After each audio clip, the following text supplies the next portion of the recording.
دوستان عزیزم درود. کوکوی 7 لشکر تبریز یک غذای خوشمزه و مقوی با ترکیبی از سبزیجات و گوشت که طعم و عطر بی‌نظیری داره.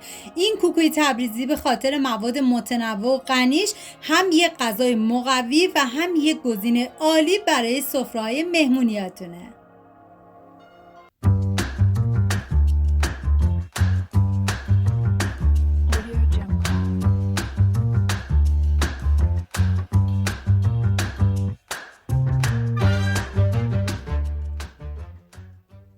مواد لازم: لوبیا سبز،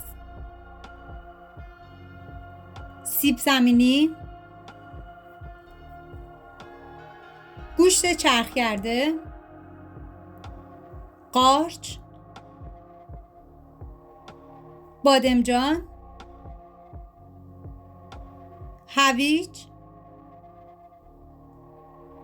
تخم مرغ، گردوی خرد شده، آرد، زعفران و ادویه هم شامل فلفل سیاه، زردچوبه و نمک هستش. من اندازه های دقیق و داخل دیسکریپشن نوشتم.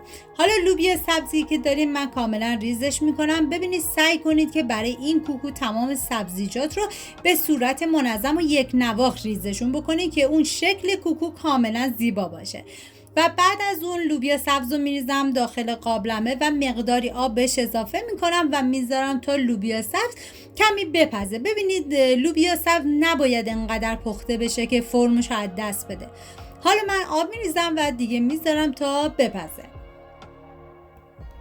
حالا میریم سراغ بادمجون که من بادمجون پوستشو میگیرم و بعد از اون بادمجونم به صورت نگینی کاملا ریزش میکنم و اگر بادمجون نیازی به تلخی گرفتن بود تلخی بادمجون رو حتما بگیرید. و سیب زمینی هم که داریم من به صورت نگینی کاملا ریزش میکنم. و ببینید در مورد قارچ میتونید برای این کوکو گوشت رو حذف کنید و به جاش از قارچ استفاده کنید، ولی من هم گوشت رو استفاده کردم و هم قارچ.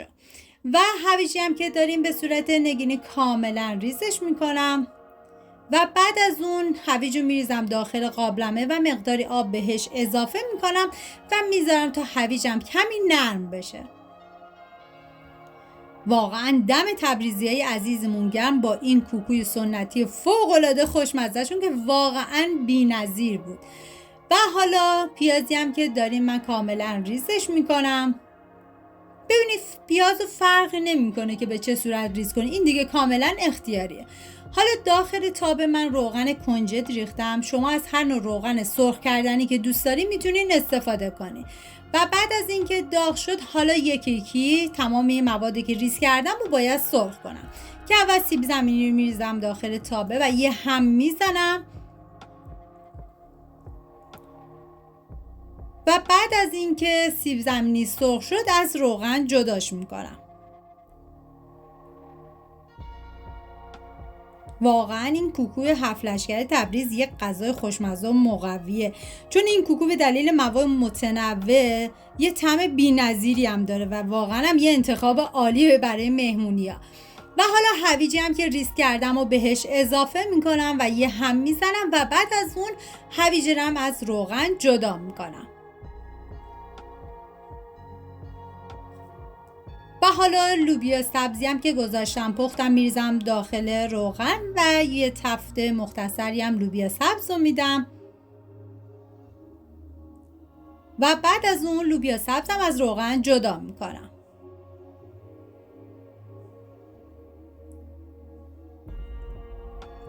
و حالا بادمجون اضافه میکنم و یه هم میزنم. واقعا جای تک تک شما دوستان عزیز خالی دست به کار بشین و این کوکو فوق‌العاده خوشمزه رو درست کنید که هر کی بخوره عاشقش میشه. و بعد از اینکه بادمجونم سرخ شد بادمجونم از روغن جدا میکنم و حالا قارچ میریزم داخل تابه و زیر حرارت رو زیاد میکنم تا قارچ هم سرخ بشه هم آبش کاملا کشیده بشه. اینجا یه هم میزنم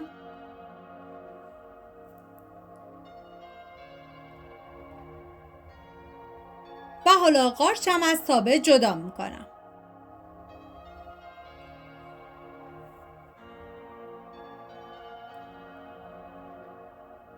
و حالا مقداری کمی کره من ریختم داخل تابه و بعد از اون پیازایی که ریز کردم بهش اضافه میکنم. یه هم میزنم و میذارم تا پیاز تف بخوره.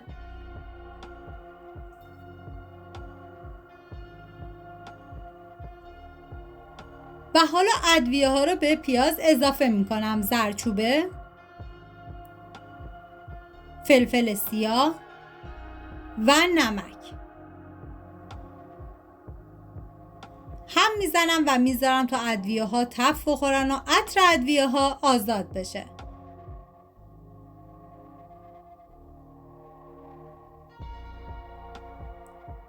و حالا گوشت چرخ کرده رو میریزم داخل تابه و هم میزنم و میذارم تا گوشت کاملا بپزه و سرخ بشه. ببینید عزیزانی که گفتم وگان هستن میتونن گوشت رو حذف کنن و قارچ رو توی این مرحله به پیاز اضافه کنم و بذارن تا پیاز و قارچ کاملا با هم دیگه بپزه.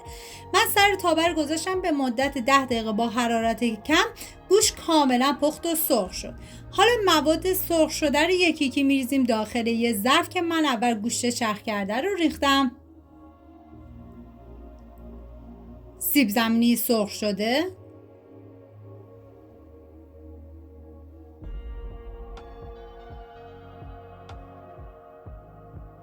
قارچ،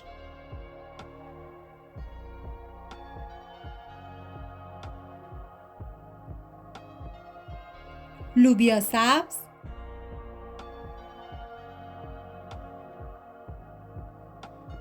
هویج،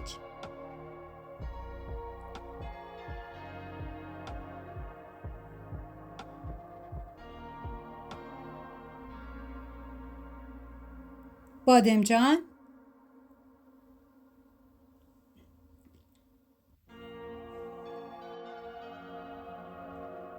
پیاز چیپسی. ببینید پیاز چیپسی دیگه کاملا سلیقه‌ایه، اگه دوست نداشتید میتونه اضافه نکنید. و گردوی خورد شده، آرد. هم میزنم تا همه مواد با هم دیگه مخلوط بشن.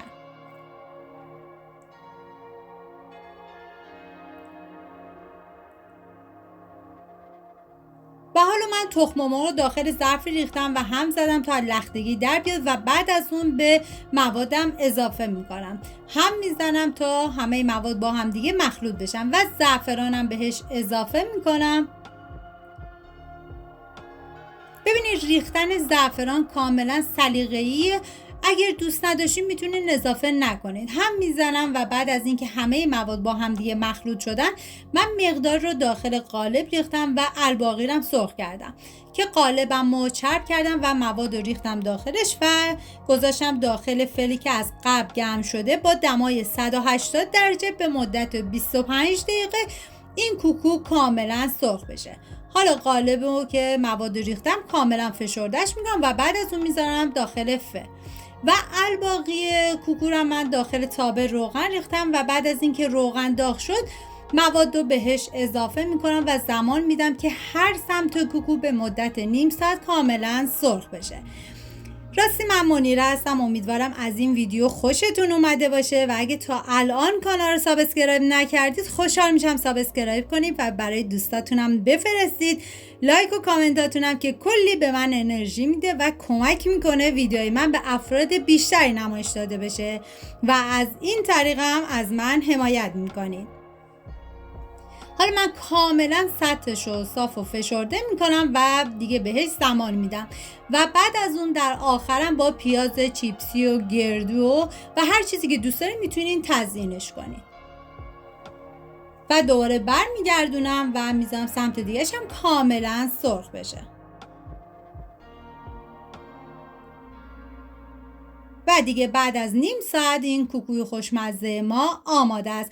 امیدوارم درست کنید، در کنار خانواده از خوردنش لذت ببرید. ممنون از همراهی همیشگیتون. تا یه خوشمزه دیگر، بدرود.